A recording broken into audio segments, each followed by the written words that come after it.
पलंगे पकड़े कहे बिंदिया वाली घरे आजा हाली तोहरा से रुसल हरे राव ढलाली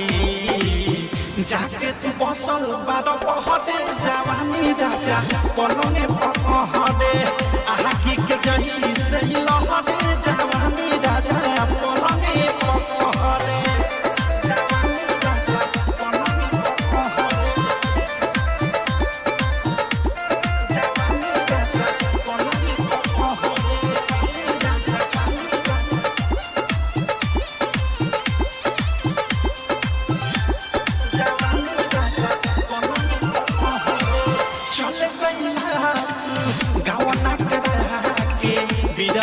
चाहिए